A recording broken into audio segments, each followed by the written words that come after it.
Hi, thanks for staying with us on BERNAMA News Channel, where it's all about you. You're watching BERNAMA Today with me, Elaine Obla, as well as Fabian Narcis. And it's a magnificent Monday as we kickstart the week right after the World Cups. Right, 16th of July is the date, and we want to bring you some latest updates because World Cup, as you all know, a lot of people watch the World Cup. France took the win 4-2 over Croatia, and the goals actually were very, very beautiful. Really exciting. It's a really varied kind of game. You had like real sort of like heartbreakers, which is kind of like own goals, and then there was a penalty within the game itself. Right. So it was quite exciting. Exactly. Now, also on the world of sports, if you do not know, Manny Pacquiao was actually in town, and he had a match with an Argentinian, right? Yes, Matisse. He beat Matisse. Right. So President Duterte was in town as well, together with Tun M. They actually enjoyed the match on Saturday.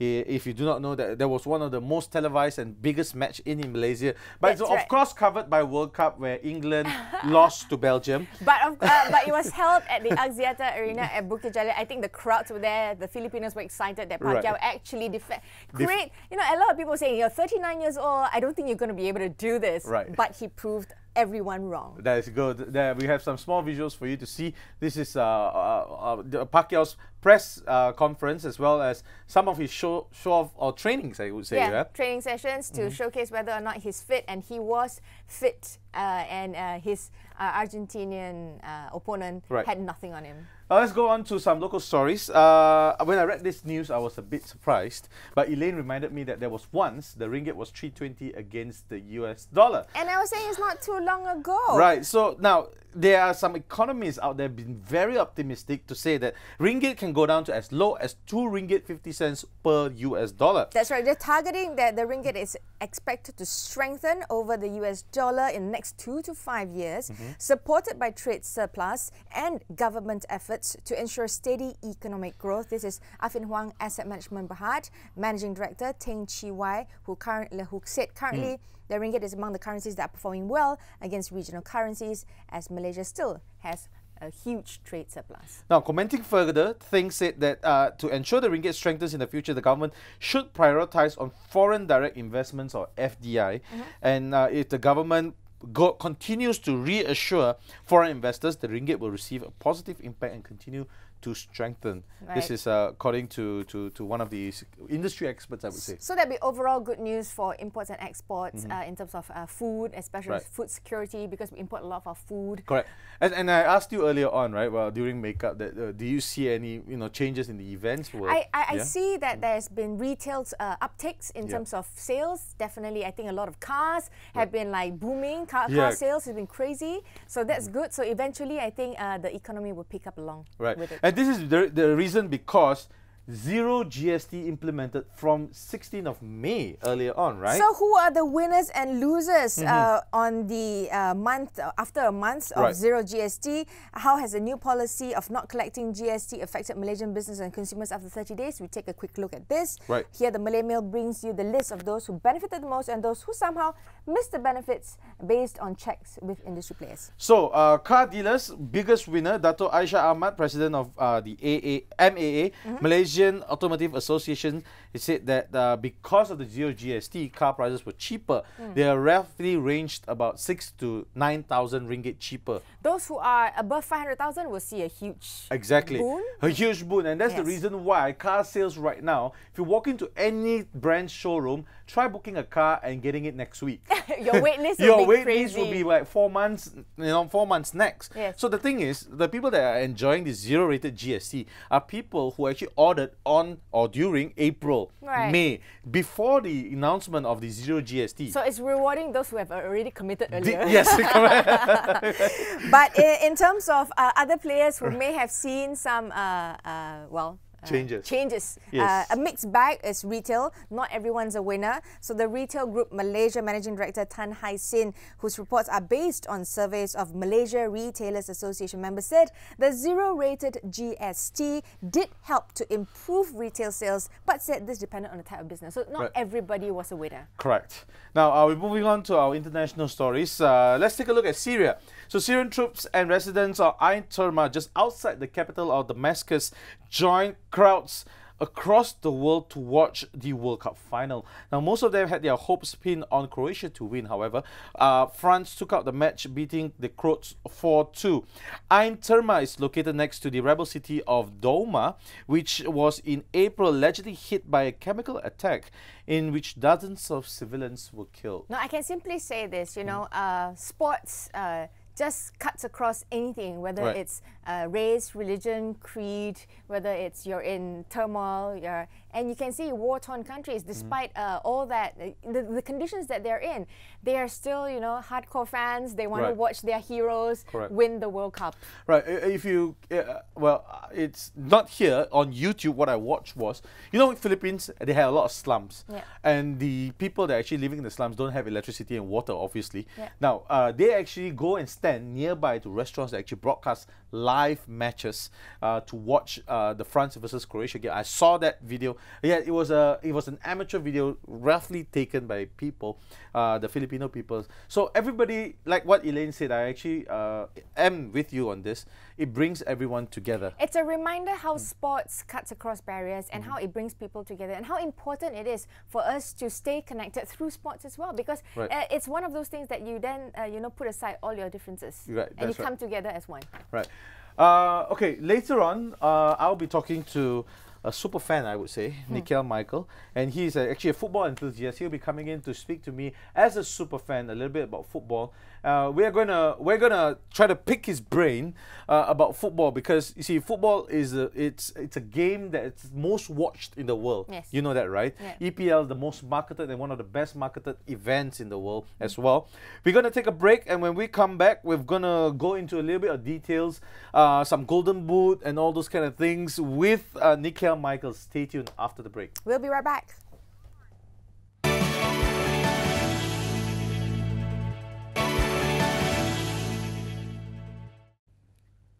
Thank you very much for watching BERNAMA today. I'm Fabian Narcis. Together with me, very special guest, Nikhil Michael. He's in the house, and he's kind of like a bit of a super fan, right? So to say. All right, we were talking about the World Cup, the grand final. Yesterday it happened. France won 4-2. But let's talk a little bit about the statistics of World Cup, yeah? Because what we've learned from the France win is that any team can take it this year. Now, we had top giants, people like Argentina. A lot of people were rooting for them during the group stages, and then we had Germany fall out. Giants 4 years ago, they were the winner, and then they fell out. Now, France were actually second-time world champions. 98, they took it because they were hosting it in their home country as well. Maybe you can share with me a little bit, Nikhil. Tell me a little bit about your experience yesterday watching, because I watched it with a bunch of French. Yeah. Yourself, what I think that's what the World Cup final is all about, watching it with friends. Right. And watching it on the big screens and wherever you are. Yeah, I watched it with my friends as well. It was a good time. This was a very entertaining final. Exactly. We were expecting like 1-2 goals at max, because both teams were actually very strong against each other, right? Yeah, it was a superb end-to-end fight, and I thought it was amazing. I did think Croatia went into it. It was like, whoa, where did they come from, kind of thing. Like, let's go at them and try, right, for the first 15 I think minutes. one of the times that Croatia went so far in the game was also at 98, if I'm not mistaken. That's right, 98 or 2012, I can't really remember. Semi-finalists. Yes, correct. Yes. 98, right? Shuker. Yes, Shuker. Yes, Davos Shuker was one of the top scorers that time as well. Let's talk about the World Cup 2018. We know the World Cup champions of France. Now, this one, it's a little bit of a funny thing. So, you know, Harry Kane actually took away the golden boot, right? Yes, scoring exactly. 6 goals altogether. But initially, a lot of people anticipated Ronaldo to be taking it, because the first match he had a hat-trick, right? Yeah. Tell me a bit about how much do you know about Harry Kane? Well, Harry Kane pretty much brought up through Tottenham's developmental ranks. If you don't know Tottenham, it's an English team. For those who don't know, this was his World Cup to announce himself. I think people were a bit skeptical because he's been the top scorer in the Premier League for so many seasons. Right. And I'm sure like you or like other people, I've heard from certain friends tell me before that, you know, this guy is never going to be able to produce this level of football on the world stage or the biggest competitions. But I think he has proven this was his watershed moment. 6 goals is a good number. It's a good number. It's a good number. He was 2 goals ahead of whoever was behind him. Right. Mbappe in this case. Mbappe, yes. Yeah, and fairly deserved. He is England's talisman. Right. Now, the best player, actually, the golden ball was taken by Luka Modric. What do you think of Modric's game yesterday? I think he was one of the playmakers for Croatia, right? He was one of the guys that actually driven the force or drove the force of Croatia moving forward. And Croatia's goal was actually created, one of it was created from Modric itself. Exactly, Yeah. yes. And like I said, from the beginning till the end of this tournament, he's the heart and soul of that team. Right. And you could see a lot of the good things that Croatia were doing went very much through him. But I think also you can see that sometimes in this World Cup especially, individuals don't carry you all the way. Right. Yeah, I totally agree with that. I think what we can see, to back your statement up, the Ballon d'Or nominee, right? Both of them fell. But the worst ever, I think, if there was an award for being the worst player, I think it should go to Neymar, number one. And the second one should go to Messi. Because I think Messi really underperformed this time around, right, for Argentina. And it was amazing that Argentina can go through the group stages. It was, and they really rode their luck with that one. Yeah. I thought they were very lackluster. They were lazy. Kind of like, I think the word was lazy for Not it, lethargic. And also the problem with them is the coach just did not play Paulo Dybala, which made no sense to anyone. Right. Anyone who's sitting there can say, we want to see Dybala. I wanted to see Dybala. Right. I love Dybala. He's a fantastic player. Right. And it was just a complete blasphemy for him not to even be there. So Mbappe, let's talk about the youngest player. Mbappe being only, 19 years old this year. And he's one of the youngest players to score in the World Cup final, following Pele's footsteps. Pele, when he scored, was 17 years old. Yes. Mbappe, 19 years old. Who do you think the young shining star would be other than Mbappe? Oh, we can talk. I think Mbappe has announced himself here. So he's definitely the biggest one. Right.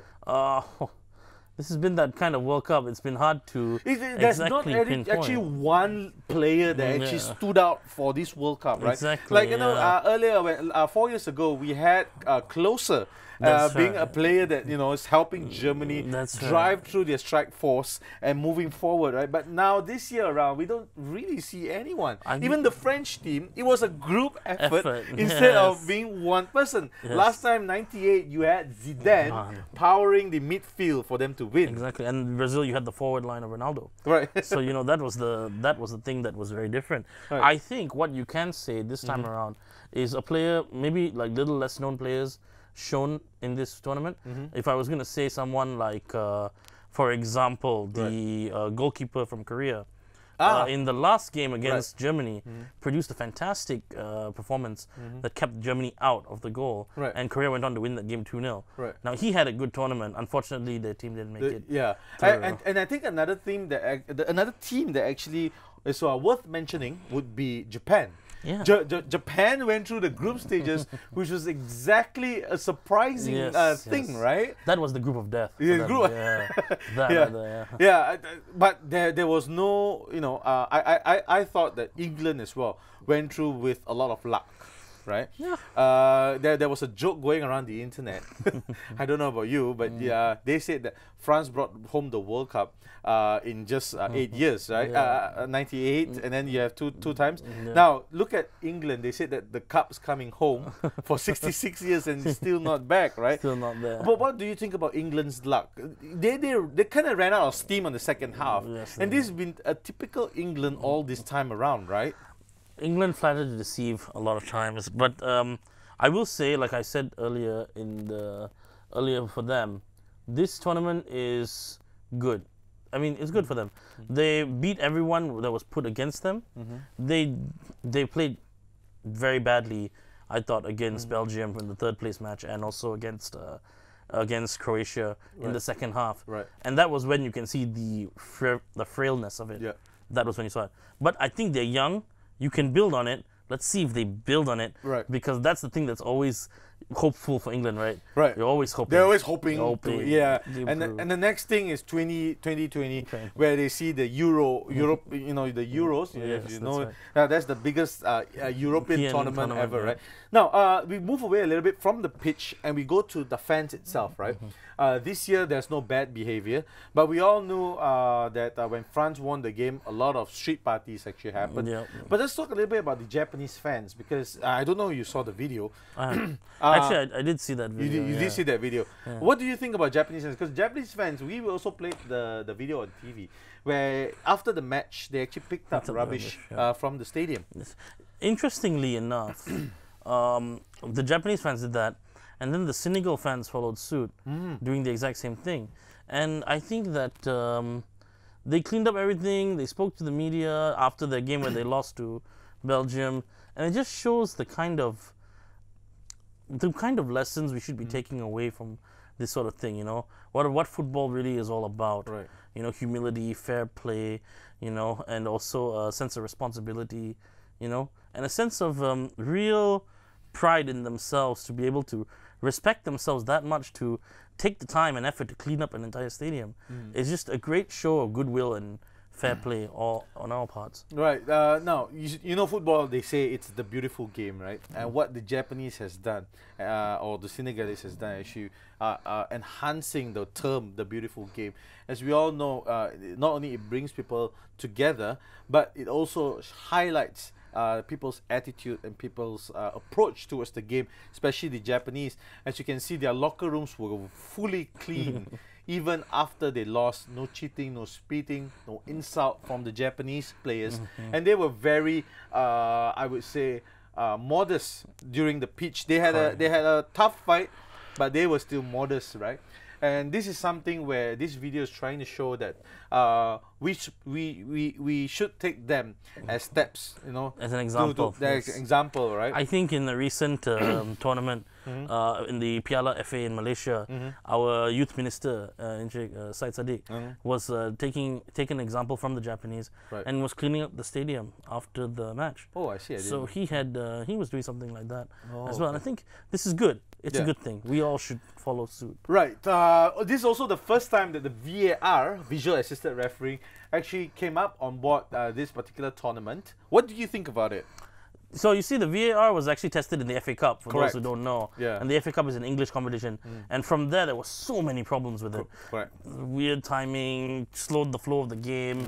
You know, some calls didn't really need to be calls. Right. But in this World Cup, I think, well, from what I've seen from start to finish, it's been pretty much fair. It's been fair. Fair. Yeah, this is one of the visual rooms. It's broadcasted from the IBC in Moscow, to be exact. One place where they can monitor all the games moving forward. I think visual assisted refereeing, it will be implemented in all major games moving forward, right? And this time around, do you personally see any fault with this? No. I don't see it with this particular World Cup. I will say that they've kept the flow going. It's been good. Of course, as a fan of football, sometimes when you're rooting for a certain team, and then like a tackle goes in, and then you're like, that shouldn't be a foul.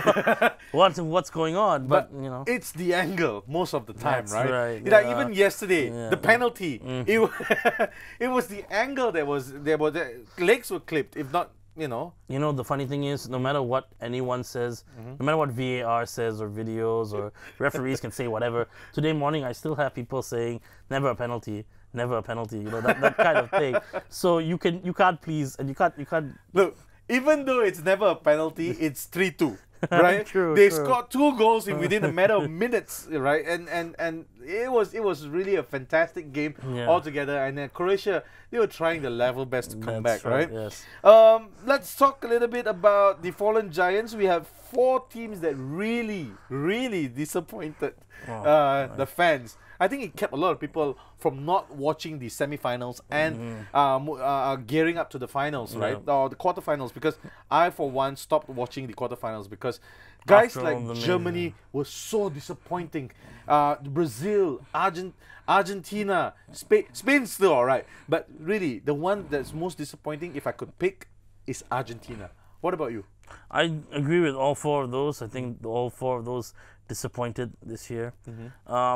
Let's say for Germany, I can put the simple reasoning down to pragmatism. Right. And it's the same reason why every winner of the World Cup in the next tournament they get knocked out in the group stages. Right. If you look throughout history, Yes, every this winner happens very, very frequently. Correct. And the reason I think is because pragmatism kicks in, where you think a certain selection of players is going to fit it, and you're not willing to experiment with your squad anymore. Right. You know, for example, Leroy Sané not going to the World Cup. Right. Emre Can not going to the World Cup. These were all young players that drove your Confederates Cup back in the when they won it. Right. But they're not there. And then for Argentina, it's the same old story for Argentina. Yeah. It's this over-dependence on Lionel Messi. Lionel Messi, or over-dependence on the old guys. Exactly, Guys like yeah. Angel Di Maria, and they have so many guys. But you see, I believe that if you have too many superstars in the squad, it will not happen. Yes. Most of the times, it's like that. Well, again, too many superstars, it depends on, do you know who you are as a team? Right. You need to know who you are as a team. And I think Argentina did not know who they were as a team. I don't know what Brazil They look lost. thinking, They lost to Mexico. They drew their game. Look, we have passed this World Cup. Let's look forward a little bit. We got to talk about 2022 in Qatar. Yeah. Now, what are your thoughts, or is there anything interesting that you know that I don't? Well, at the moment, the Qatar World Cup, they're building a lot of stadiums in response to the whole nobody can play in that weather argument at the moment. Apparently, there's a saying that it's really hot in Qatar. Yeah, like blazing. Yeah, so they are suggesting it to put in the month of December. That's so Qatar being near the equator has not much really difference if you put December or maybe in the middle of the year, right? Yes. But apparently, if the games are going to be in December, it's going to disrupt a lot of things. For example, they're going to disrupt the EPL. They're going to disrupt the Serie A. They're going to disrupt the Spanish league. Everything else will be disrupted. True. And I think that's why now the EPL, Serie A, and all these other leagues are now looking at all implementing the same thing the Bundesliga has, which is a winter break. So during this winter break, everyone's going to be off for the whole month of December and resume in January, basically. Again, there's a lot of logistic issues. Not everyone is into it, and they're not all agreed to it yet. So we'll see what they have to say. I think they're still undergoing discussion. We're still far off away from 2022. And I think we will be able to know who it is. Let's talk a little bit about the person or the people or the team that actually lost the World Cup to France, Croatia. Now, they have a total population of 4 million people.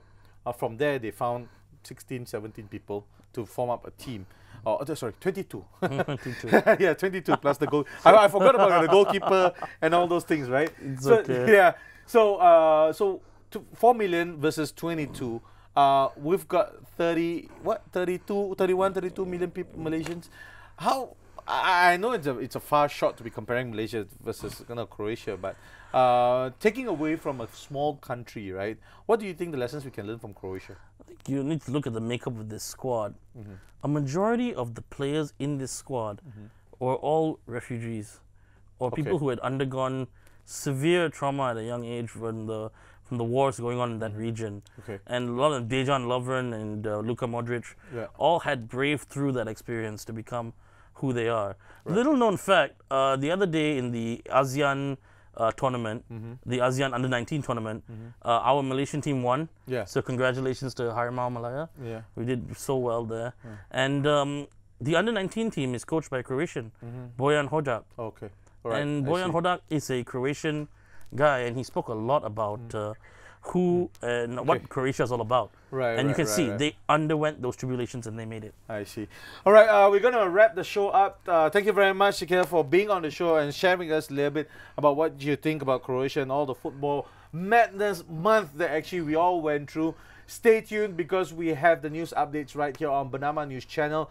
Before we end, we would like to show you some celebrations that happened in Paris, in France, due to the or because of France winning the World Cup. Here are the crazy celebration videos to take us right up to the end of the show. Thank you very much for watching BERNAMA News Channel. Stay tuned.